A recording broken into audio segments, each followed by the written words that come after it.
Hello students. Previous video में हमने देखा कि हमने डिस्ट्रक्टर के बारे में डिस्कस किया था और गार्बेज कलेक्टर मॉड्यूल के बारे में भी हमने उसमें बात की, है ना? तो ये हमने एक बेसिक्स एक क्लास को किस तरीके से डिफाइन करते हैं हम, और क्लास को डिफाइन करने के बाद हम किस तरीके से उसमें मेथड डिफाइन कर रहे हैं, वेरिएबल्स को यूज कर रहे हैं, वेरियस टाइप्स ऑफ मेथड्स कैसे यूज करते हैं, वेरियस टाइप्स ऑफ वेरिएबल्स का यूज कैसे करते हैं, even how to define a destructor for the class.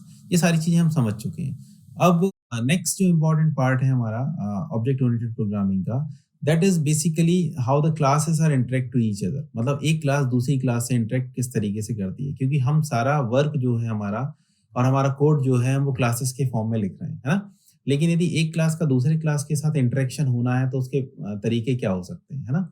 So to have interaction between the classes, यदि हमारी क्लास जो है इंटरेक्ट करेंगे एक दूसरे से, तो कहीं ना कहीं एक रिलेशन क्रिएट होगा उन क्लासेस के बीच में, है ना? अब वो जो रिलेशन है हमारा, वो दो तरीके से मेंटेन होता है क्लासेस के। या तो रिलेशन जो है हमारा वो हो सकता है इज ए रिलेशनशिप, या फिर हमारा जो अनदर काइंड ऑफ रिलेशनशिप हो सकता है वो has a.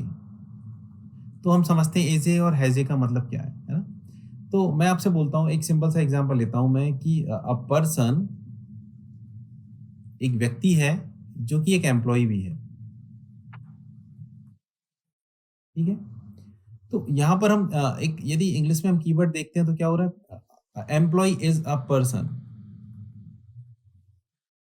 Employ is a person. तो मतलब एक रिलेशनशिप जो हमारी एक क्लास एम्प्लॉय बनी हुई है वो, और एक क्लास हमारी जो पर्सन बनी हुई है, इन दोनों के बीच में एक रिलेशनशिप जो आ रहा है वो आ रहा है इज ए रिलेशनशिप, ठीक है? सेकेंड काइंड ऑफ रिलेशनशिप यदि मैं बोल सकता हूँ कि भाई एम्प्लॉय है, इस एम्प्लॉय के पास suppose he is having suppose car, है ना? He is having suppose car. तो मैं क्या बोलूंगा? Employ has a car. This is a relationship. If I particularly talk in terms of the object oriented programming, इस is a relationship को मैं बोलूंगा inheritance. That is what? That is an inheritance. और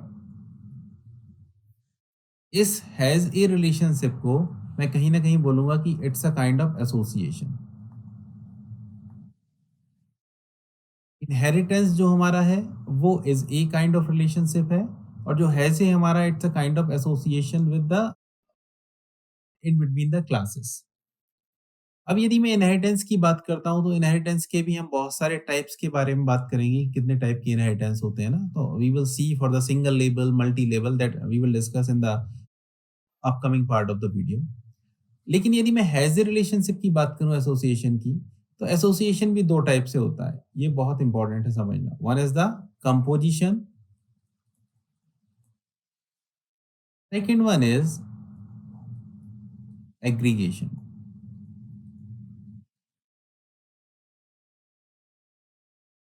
तो यदि मैं कंपोजिशन की बात करता हूँ, तो वो कंपोजिशन सिनेरियो कब आता है, और यदि मैं एग्रीगेशन की बात करता हूँ, तो वो एग्रीगेशन सिनेरियो कब आता है ना? सपोज मेरे पास एक क्लास एम्प्लॉय है,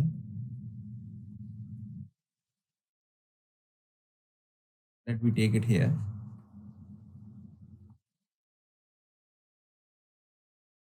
सपोज मेरे पास एक क्लास एम्प्लॉय है,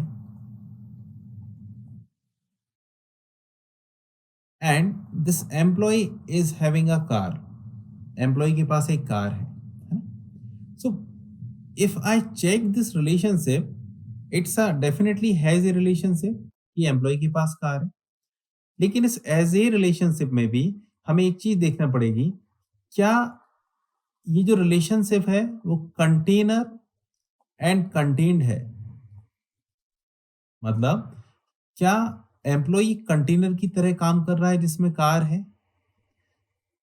यदि ये सिचुएशन नहीं है और इनके बीच में हैज ए रिलेशनशिप है, मतलब इस कंटेनर कंटेन्ड रिलेशनशिप यदि नहीं है, तो मैं इनके बीच में जो एसोसिएशन बोलूंगा, that is a kind of weak association. There is a association. So what do you mean by the weak association?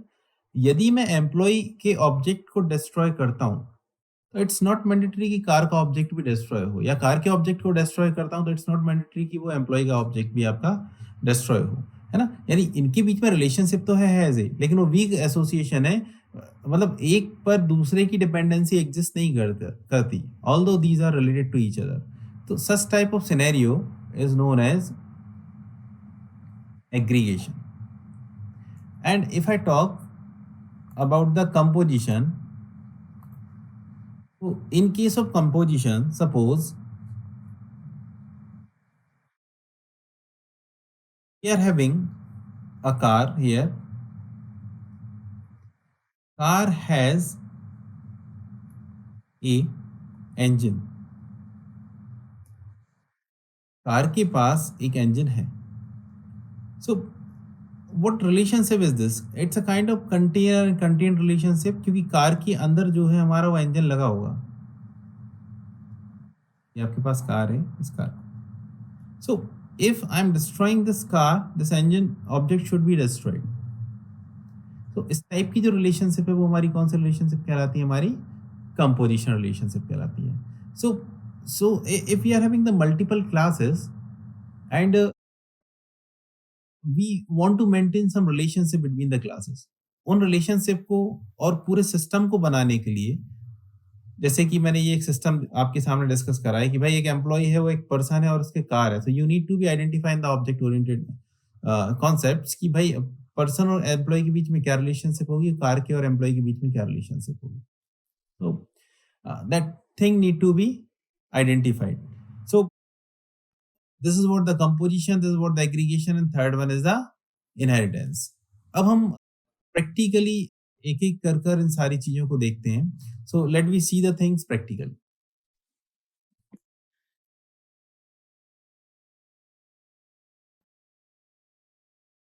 So here we start with the composition.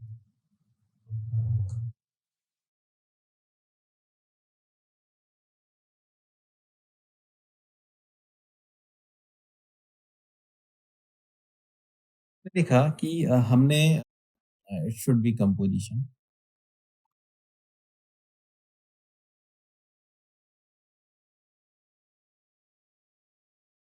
देखा कंपोजिशन में जो रिलेशनशिप होती है वो कंटेनर और content वाली relationship आती है ना?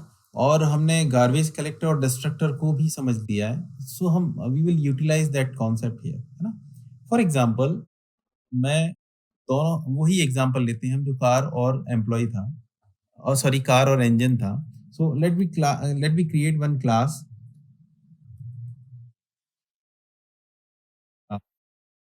इंजन में हम एक स्टैटिक वेरिएबल ले लेते हैं. Suppose E type is equal to 4 stroke. मैं इंजन का टाइप जो है आपका 4 स्ट्रोक इंजन ले लिया यहाँ पर. Then we define one constructor, define underscore underscore init underscore underscore need to pass self. Here suppose we take the engine type self dot company is equal to, हमने बोला Tata, Tata company का है, ठीक है. एक डिस्ट्रक्टर भी इसमें डिफाइन करते हैं. So we will be able to understand basically कि किस तरीके से हम ऑब्जेक्ट डिस्ट्रॉय कर रहे हैं और हमें कंपोजिशन का इम्पैक्ट दिखाई दे रहा है नहीं, और हम प्रैक्टिकली कैसे इम्प्लीमेंट कर रहे हैं कंपोजिशन को, है ना? So here I am defining one destructor function also. इसमें मैं लिख रहा हूं केवल print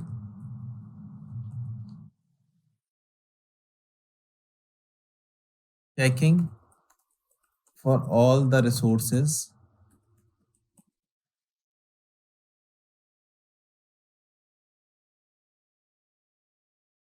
then we take one more function here, and suppose I write define that is details. In this function यहाँ पर मैं केवल लिख रहा हूँ, सपोज मैं कुछ इंजन स्पेसिफिक फंक्शनैलिटी से लिख रहा हूँ यहाँ पर, है ना? Engine specific details. So this class is the engine class. Similarly, I am implementing one class here, that is class car.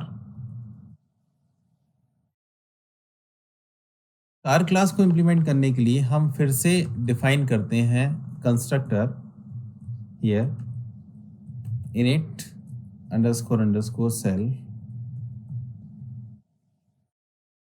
Now see the concept here, how we are implementing the composition, है ना? तो यदि मुझे composition को implement करना है, तो मैं इस engine क्लास के जो रेफरेंस वेरिएबल इंजन क्लास का जो ऑब्जेक्ट बनेगा उसको मैं अपने कार क्लास के अंदर कार क्लास के ऑब्जेक्ट के साथ यूज करूंगा। लेकिन मैं इस ऑब्जेक्ट को किस तरीके से पॉइंट करूंगा और कैसे यूज करूंगा? So let we check.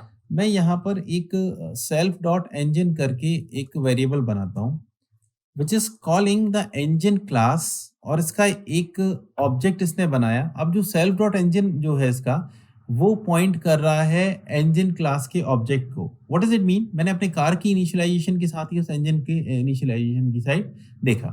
अब मैं इसका डिस्ट्रक्टर डिफाइन करता हूं।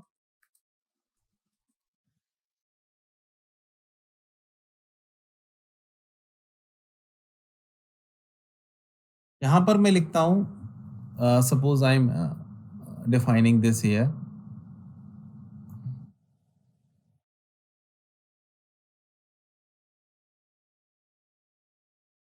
यहां पर मैं लिखता हूं checking for all the resources to be released for engine. Here I am writing list for car.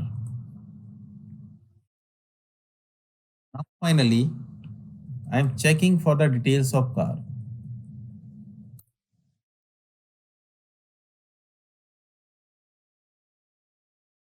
देखिए इस कार की डिटेल में मैं इन दोनों क्लास को रिलेट करना चाहता हूं and I want the detail of the engine from this this class only. So I how will deal with this? मुझे क्या करना है? सेल्फ डॉट इंजन डॉट, यदि मैं डिटेल्स कॉल कर रहा हूं सेल्फ डॉट इंजन से, इसका मतलब ये जो वेरिएबल है हमारा engine variable, it is directly using this engine object, और उसके अंदर जो डिटेल्स मेथड है उसको कॉल करेगा, है ना? फिर उसके बाद मैं कर सकता हूँ print self dot engine dot type, e type. Engine का टाइप क्या है?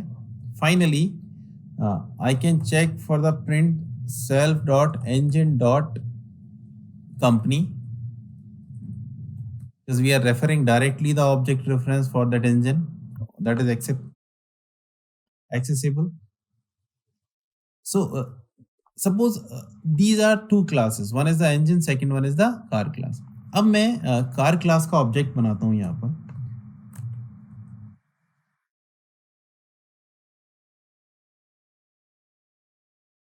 For this car class object, suppose I am passing a data here, suppose car में मैंने क्या करा है? कार में सेल्फ, अभी हमने कुछ भी पास नहीं किया है।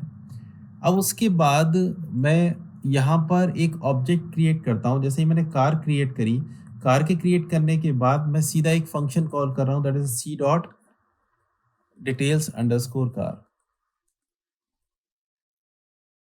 That should be details instead of details underscore car.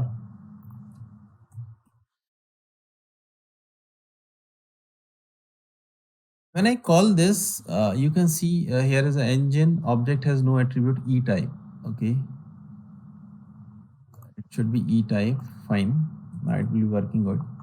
तो आप देख सकते हैं मैंने कार का ऑब्जेक्ट बनाया, और उस कार के ऑब्जेक्ट में जब मैंने सेल्फ डॉट इंजन से इंजन को पॉइंट आउट कराया हुआ था, तो उससे मैंने सारी इंजन की 4 स्ट्रोक और उसकी जो कंपनी है उसको भी, टाटा को भी हम कॉल कर चुके। Now see this, suppose I am destroying this object C. यदि मैं इस ऑब्जेक्ट को डिस्ट्रॉय कर रहा हूँ, तो कहीं ना कहीं इस कार के ऑब्जेक्ट के डिस्ट्रॉय होने से हमारा इंजन का ऑब्जेक्ट जो बना हुआ है वो भी डिस्ट्रॉय होना चाहिए। और यदि कार डिस्ट्रॉय हो रही है तो it's destructor should be called by the garbage collector. At the same time the destructor of this engine should be called, है ना? तो हम देखिए इसको रन करते हैं, क्या इम्पैक्ट आता है। So can you see this? See car details delete see. अब जब हम इसको कर रहे हैं, for that I have to start restart the car now.